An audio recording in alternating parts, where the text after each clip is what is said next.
Dahil po ang NGO po, ang NGO ay naniwala na nawala na po sa track ang peace agreement. At dapat po ito yung hamon sa bagong lagay na sekretary ng UPAPRO na may balik sa track, yung nawala sa track na peace process. Alam po natin yan, at saka yung pagkawatak-watak ng mga leaders ng mga Bangsamoro. At yan po ay hindi sa inyong kalaman na nangyari po ngayon.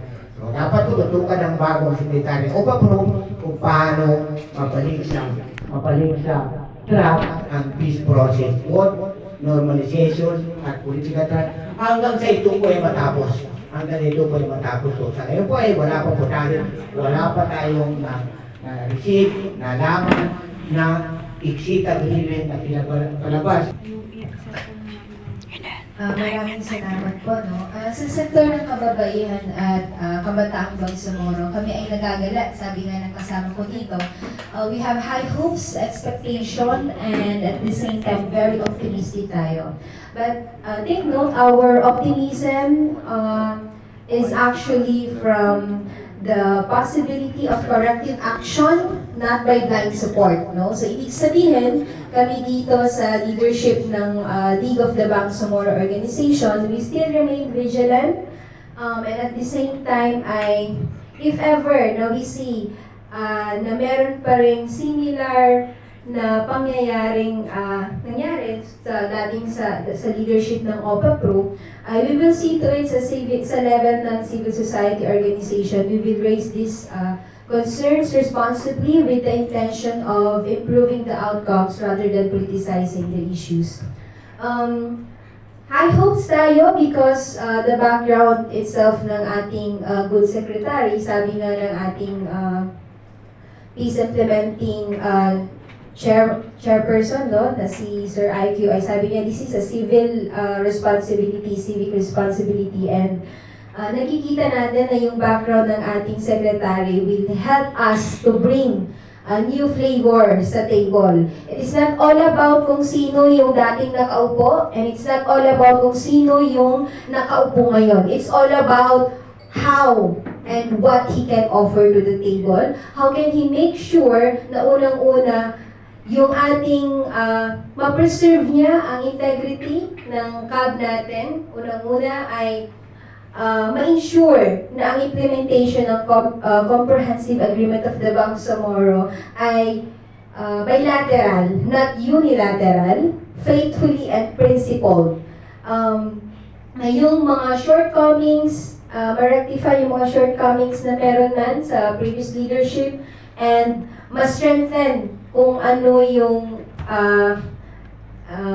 mga anything na nagawa pa natin sa peace process. So, when it comes to doon sa question na kung ano ang status ng ating former secretary, I think the work na ginamit niya ay step down, so it's similar to resign, no? Tama po ba ako ng pagkakaintindi? Correct me if I'm wrong. Hindi retirement?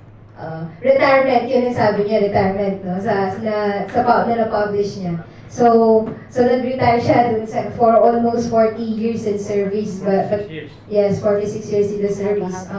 But we do hope, no, the focus now is not on Secretary Galvez, former Secretary Galvez. The focus now is with Secretary Mel, and knowing that he has the background, no, sa local governance. And sabi ko kanina, high hopes tayo dahil siya ay mismong galing sa civil society organization, galing siya sa Galing Pook Foundation na siya mismong chairperson. He himself champion local good governance. So we are expecting na lahat ng dynamics na meron tayo dito sa Bangsamoro ay maiintindihan niya. Ang konteksto ng Bangsamoro ay napakakulay, ang kultura, ang makasaysayan, symbolic, at yung kanyang mag-bring up base dun sa kanyang mga experience ay napakahalaga po, no?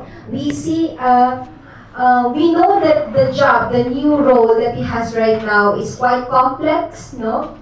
And evolving siya. Ang office po ng League of the Bangsamoro Organization that is composed of now 800 before 632 organizations, no, at 100 growing family of civil society organizations. And bukas po, no, sa kahit na anong dialogo, partnership or collaboration or whatever you call it is na as long as makakatulong doon sa kanyang bagong role na magampanan itong kanyang responsibility bilang bagong secretary ng PAPRO. Salamat. At yung katanungan, napakahalaga po yung katanungan.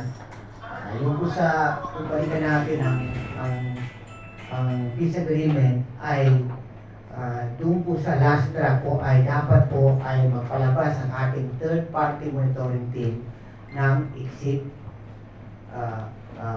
paper agreement na nagsasabi na lahat po nung dapat na pagkasundo ay ma-implementa sa in paper at saka in actual na lahat po. Sa nangyari po ngayon, sa nakikita po natin,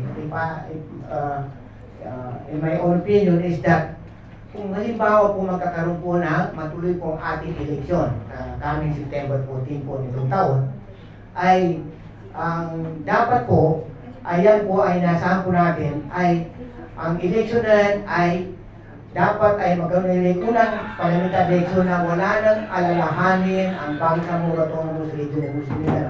Kung nagkataon po na magka-election po ay malaking alalahanin po dahil hindi pa po na-close ang peace agreement. Ang normalization track, marami pang dapat gagawin. Malaking proseso po, malaking gawain na dapat may tatag ang tinatawag na genuine autonomy.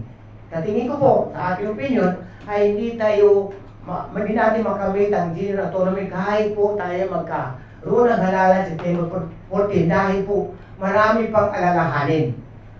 Hindi pa po tuloy na maging tinatawag na social movement at MLF dahil may kita po natin na hawak pa rin sila ng bari dahil hindi natapos ang decommission Alma pa rin yung mga tao, lalo na sa outside the Bangsamoro Autonomous Region na nawala ang kanilang napakalawak na mga lupain.